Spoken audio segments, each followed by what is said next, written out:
And someone during the first service was asking me, I was really expecting this sermon series to be all about condemning Christian nationalism. This idea that being a Christian nationalist is something that is abhorrent and evil. This idea that to be a Christian is to hold the Bible in one hand and the American flag in the other, and that is what Jesus would have wanted for us. And I would say the ideals of Christian nationalism we don't think are the ideals of Jesus. We want to push back and reject this idea that Jesus has created this sovereign Christian machine nation that's supposed to go and conquer and take over and be imperialist. We touched on that in different ways throughout the sermon. I just want to be somewhat clear about that we're not trying to advocate for or condone Christianity. I just want to push back against it. Though you still have a seat at the table. We want you to be a part of this and be invited into this. But pushing back against a rigid and exclusionary and image-based Christianity. One says Jesus matters. Jesus transforms lives, but not because of the image that we hold.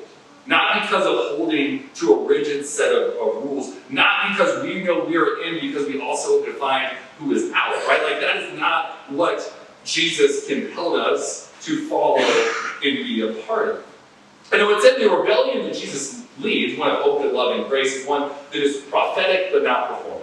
It speaks truth to power. It speaks to injustice. It finds brokenness in the world and it wants to change it. It doesn't just perform as if we're going to be the ones that change it, but it speaks truth to that and it wants to be a part of reclaiming it and restoring it. The idea that LGBTQ plus people have not had their seat at the table within the church for far too long, that could be found out of performative religion, which for maybe a gay or lesbian person in the church is saying you have to become straight. That's a performative act, right? Praying the gay way, right? Or being complicit in rejecting the people that are around you because the Bible tells me so, right? Both of those things Jesus would have been pushing back against. There's actually a story. We've been in kind of the Sermon on the Mount for most of this sermon series, which is Jesus' largest chunk of teaching. And in this Sermon on the Mount, he goes in and he has this passage kind of between chapters 5 and 7, which is the whole idea of the sermon. Spokesperson and the one that wrote most of the books of the Bible that you read. What a story of redemption, right? That is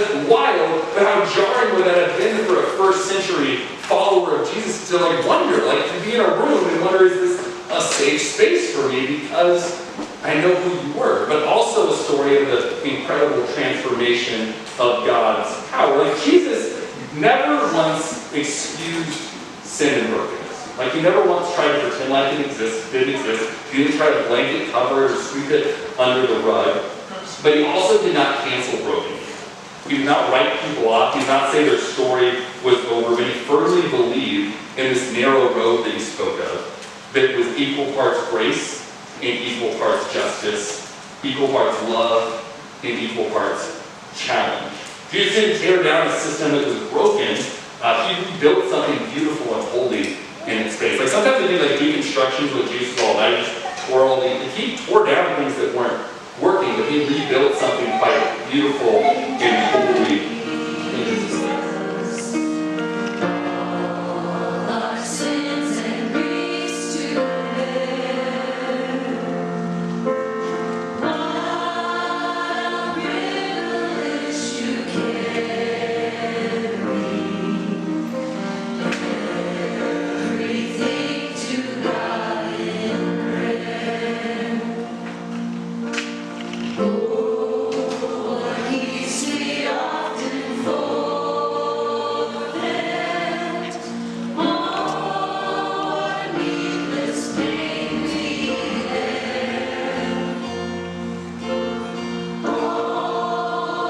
Come